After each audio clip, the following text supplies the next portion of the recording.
انسان کی زندگی کا سفر ہمیشہ سے ہی مشکلات اور آزمائشوں سے بھرا ہوا رہا ہے۔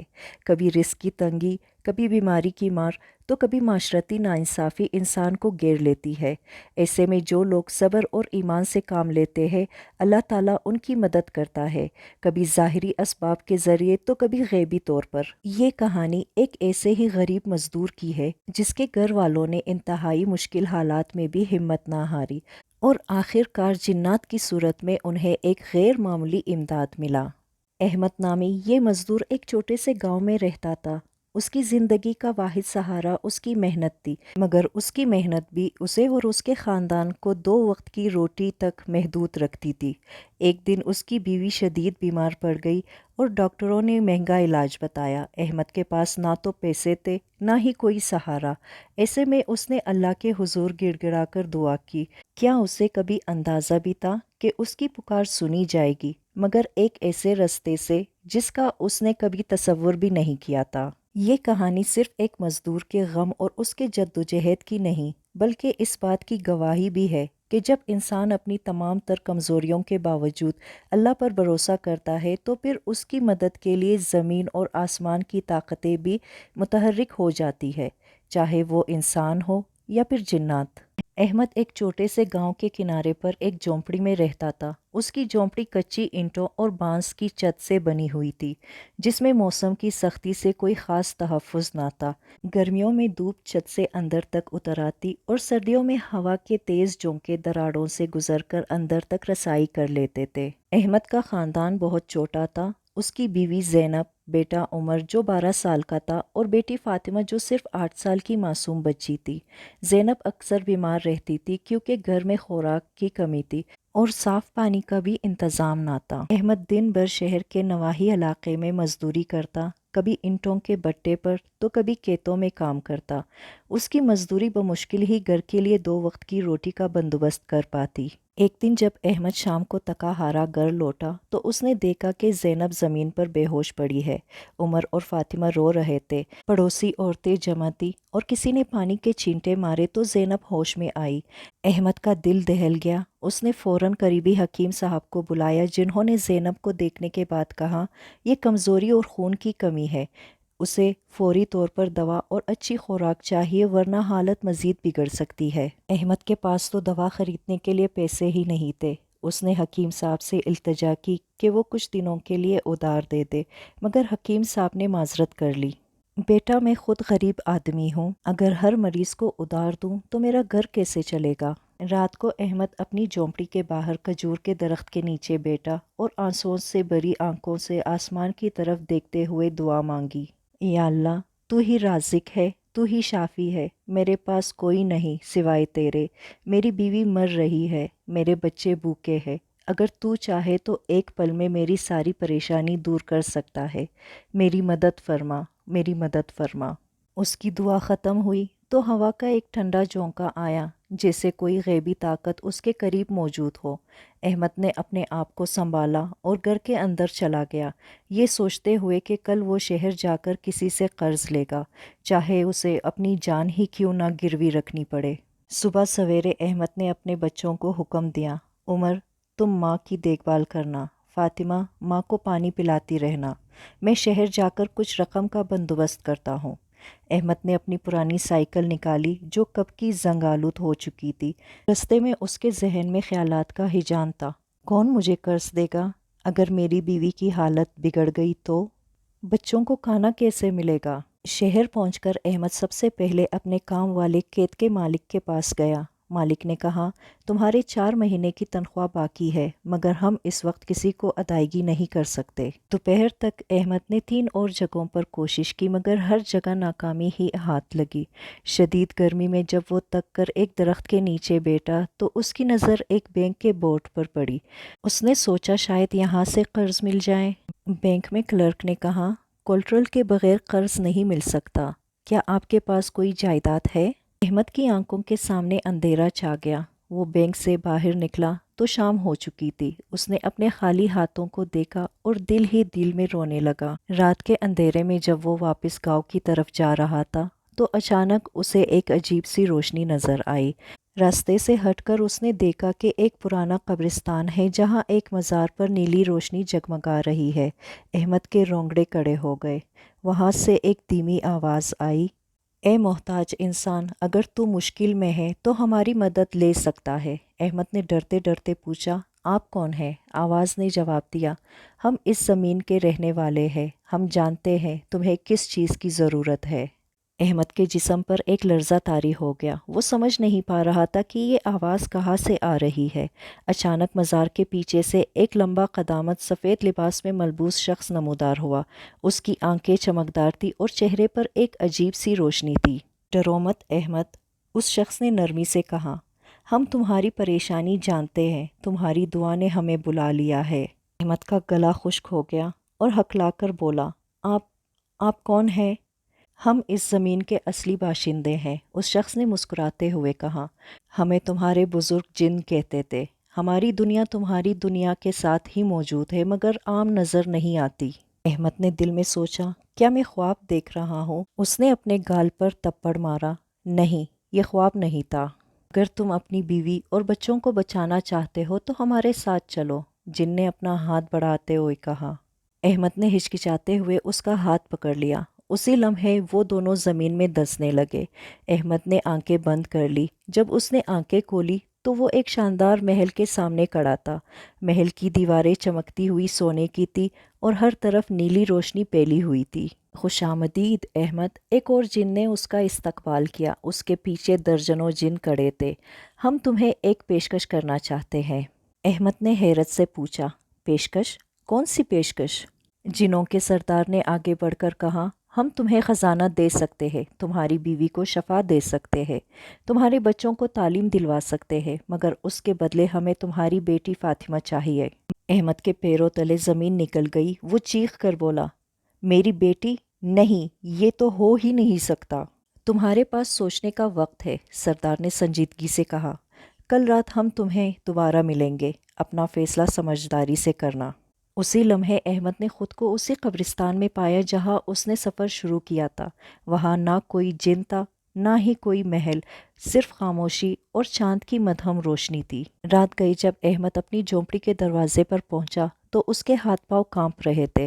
اندر سے فاطمہ کی کمزور آواز آئی، ابو جان، آپ واپس آ گئے؟ دروازہ کھلتے ہی احمد نے اپنی بیٹی کو سینے سے لگا لیا۔ اس کی آنکھوں سے آنسوؤں کی گرم لہریں بہہ نکلی۔ زینب بستر پر کمزور سی آواز میں بولی، کیا رقم کا بندوبست ہو گیا؟ احمد نے اپنی بیوی کی طرف دیکھا جو موت اور زندگی کی کشمکش میں تھی۔ عمر نے اپنے باپ کے چہرے پر پریشانی دیکھ کر پوچھا، ابو کیا بات ہے؟ احمد نے اپنے گھٹنوں پر سر رکھ کر سارا واقعہ سنایا۔ جب وہ جنات کی شرط کا ذکر کرنے لگا تو اس کی آواز رند گئی۔ فاطمہ نے اپنے باپ کے کندھے پر ہاتھ رکھتے ہوئے کہا، ابو اگر میری قربانی سے اماں جان ٹھیک ہو جائیں اور آپ سب خوشحال ہو جائیں تو میں تیار ہوں۔ زینب بستر پر تڑپ اٹھی، نہیں، ہرگز نہیں، میں مر جاؤں گی مگر اپنی بیٹی کو نہیں دوں گی۔ عمر اپنی بہن کو مضبوطی سے تھام لیا جسے کوئی اسے چھین کر لے جانے والا ہو۔ احمد نے اپنے خاندان کو سمیٹتے ہوئے کہا، میں نے فیصلہ کر لیا ہے، ہم کسی کی قربانی نہیں دیں گے، اللہ پر بھروسہ رکھتے ہیں، وہی ہمارا مددگار ہے۔ رات بھر خاندان ایک دوسرے سے لپٹا رہا جیسے یہ ان کی آخری رات ہو۔ صبح کی پہلی کرن کے ساتھ ہی احمد اپنے گاؤں کے بزرگ حضرت سلیمان علیہ السلام کے مزار پر جانے کا فیصلہ کیا۔ وہاں پہنچ کر اس نے سجدے میں گر کر دعا مانگی، یا اللہ، ہم تیرے بھروسے پر ہیں، ہمیں تیری رحمت سے مایوس نہ کر۔ رات کے آخری پہر میں جب احمد حضرت سلیمان علیہ السلام کے مزار پر سجدہ ریز تھا، اچانک ہوا میں ایک عجیب سی مہک پھیل گئی۔ مزار کے چاروں طرف ہلکی سی روشنی پھوٹنے لگی۔ احمد نے آنکھیں اٹھا کر دیکھا تو وہی جن سردار اس کے سامنے کھڑا تھا، مگر اس بار اس کے چہرے پر غصے کی بجائے مسکراہٹ تھی۔ احمد، تم نے ہمارا امتحان پاس کر لیا، جن سردار نے گرجدار آواز میں اعلان کیا۔ احمد حیرت سے پوچھنے لگا، امتحان؟ یہ سب کیا تھا؟ جن سردار نے وضاحت کی، ہم نے تمہارا ایمان آزمانا چاہا۔ تم نے اپنی بیٹی کی قربانی دینے سے انکار کر کے ثابت کر دیا کہ تم سچے مومن ہو۔ اللہ کے نیک بندے کبھی بھی اس کی رضا کے خلاف قدم نہیں اٹھاتے، چاہے کتنی ہی بڑی آزمائش کیوں نہ ہو۔ اسی لمحے مزار کے قریب زمین پٹی اور ایک تانبے کا صندوق نمودار ہوا۔ جن سردار نے احمد کی طرف بڑھتے ہوئے کہا، یہ خزانہ تمہارا ہے، اس میں وہ سب کچھ ہے جو تمہارے خاندان کی ضرورت ہے۔ احمد نے صندوق کھولا تو اس میں سونے کے سکے، قیمتی جواہرات اور ایک چھوٹی سی شیشی تھی جس پر شفا لکھا تھا۔ جن سردار نے وضاحت کی، یہ دوا تمہاری بیوی کو پلا دینا، وہ فوراً ٹھیک ہو جائے گی۔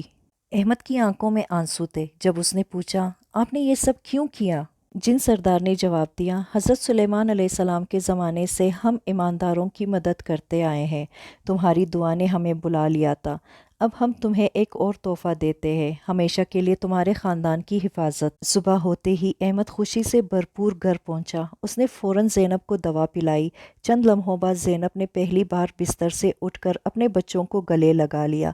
عمر اور فاطمہ خوشی سے چلا اٹھی، اللہ کا شکر ہے اماں صحت مند ہو گئی ہے۔ احمد نے جنات کے دیے ہوئے خزانے سے سب سے پہلے اپنی جھونپڑی کی جگہ ایک پکی اینٹوں کا گھر بنوایا۔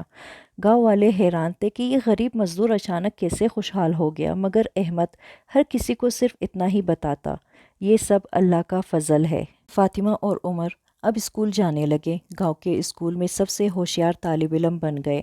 زینب نے گھر کے سامنے ایک چھوٹا سا کپڑے کا کاروبار شروع کیا، جو دن دگنی رات چگنی ترقی کرنے لگا۔ ایک رات جب پورا گھر سو رہا تھا، احمد نے باہر کچھ شور سنا۔ وہ دیکھنے نکلا تو دو چور دیوار پلانگ کر اندر آنے کی کوشش کر رہے تھے۔ اچانک ایک عجیب منظر دیکھنے کو ملا۔ چوروں کے سامنے دو بڑے قدامت سفید لباس والے مخلوق کھڑی ہو گئی۔ چوروں کے ہوش اڑ گئے اور وہ چیختے چلاتے بھاگ نکلے۔ صبح گاؤں میں یہ خبر پھیل گئی کہ احمد کے گھر کو جنات محفوظ کرتے ہیں، اب کوئی بھی اس کے گھر کی طرف بری نظر سے دیکھنے کی جرت نہ کرتا۔ ایک سال بعد جب زینب نے ایک صحت مند بچے کو جنم دیا تو احمد نے گاؤں کے سب غریبوں کو دعوت دی۔ کھانے کے بعد اس نے اعلان کیا، اللہ نے مجھے نوازا ہے، اب میری باری ہے کہ میں دوسروں کی مدد کروں۔ اس نے اپنے پیسوں سے گاؤں میں کنواں بنوایا، ایک چھوٹا سا ہسپتال قائم کیا اور غریب بچوں کے لیے مفت اسکول شروع کیا۔ گاؤں والے اب اسے احمد جنات والا کہنے لگے، مگر وہ ہمیشہ مسکراتا اور کہتا، نہیں دوستو، میں صرف احمد ہوں، ایک عام آدمی جس پر اللہ کا خاص کرم ہوا۔ فاطمہ جو کبھی جھونپڑی میں کتابوں کے بجائے لکڑیاں چنتی تھی، اب اسکول کی سب سے ہونہار طالبہ بن چکی تھی۔ ایک دن جب وہ قرآن پاک کی تلاوت کر رہی تھی تو اس کے کمرے میں ایک عجیب سی روشنی پھیل گئی۔ اس نے دیکھا کہ اس کے کتاب کے صفحات خود بخود پلٹ رہے ہیں اور ایک نامعلوم قوت اسے مشکل آیات کی تشریح سمجھا رہی ہے۔ یہ جنات کا علم ہے بیٹی، احمد نے مسکراتے ہوئے کہا جب فاطمہ نے یہ واقعہ بیان کیا۔ وہ اپنے وعدے کے مطابق ہماری مدد کر رہے ہیں۔ فاطمہ نے 12 سال کی عمر میں ہی قرآن حفظ کر لیا۔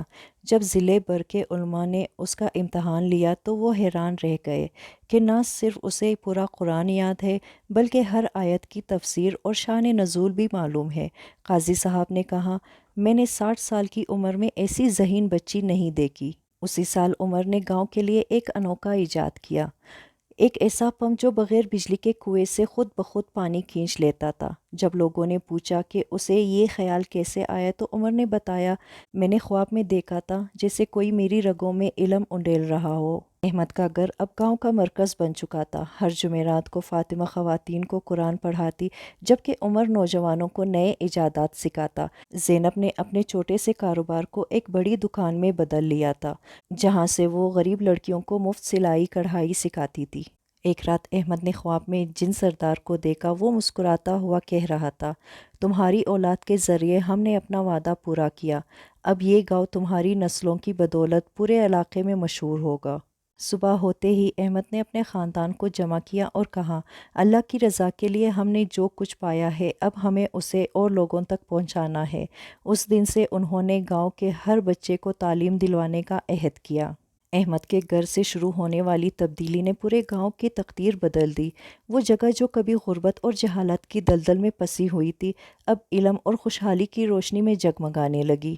فاطمہ کی کوششوں سے گاؤں میں پہلی بار لڑکیوں کا باقاعدہ اسکول قائم ہوا۔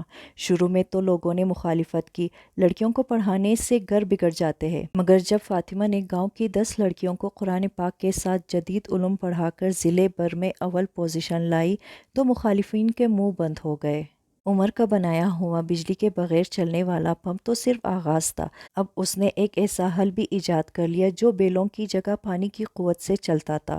کسانوں کی محنت آدھی رہ گئی اور پیداوار دگنی ہو گئی۔ زینب کے چھوٹے سے کاروبار نے اب ایک خواتین کے کوآپریٹو سوسائٹی کی شکل اختیار کر لی تھی۔ گاؤں کی خواتین بنے ہوئے کپڑے شہر بیچنے لگیں۔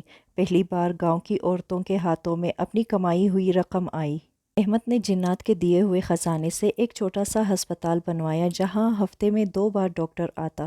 اب گاؤں میں بچے صحت مند تھے اور بیماریاں کم ہو گئی تھی۔ جب ضلع کے افسران نے گاؤں کا دورہ کیا تو وہ یہ دیکھ کر حیران رہ گئے کہ وہاں کھیتوں میں جدید آلات کام کر رہے ہیں اور گلیاں صاف ستھری ہیں۔ ڈسٹرکٹ مجسٹریٹ نے کہا، اگر پورے ملک کے گاؤں ایسے ہو جائے تو ہم ترقی یافتہ قوم بن جائیں۔ ایک چاندنی رات میں جب احمد اپنے گھر کی چھت پر کھڑا تھا، اسے وہی نیلی روشنی دکھائی دی جو سالوں پہلے قبرستان میں نظر آئی تھی۔ جن سردار نظر آیا اور مسکراتے ہوئے بولا، تم نے ہمارے عطیے کو صرف اپنے لیے نہیں بلکہ پورے معاشرے کی بہتری کے لیے استعمال کیا، اب ہمارا کام پورا ہوا۔ احمد نے پوچھا، کیا آپ ہمیں چھوڑ کر جا رہے ہیں؟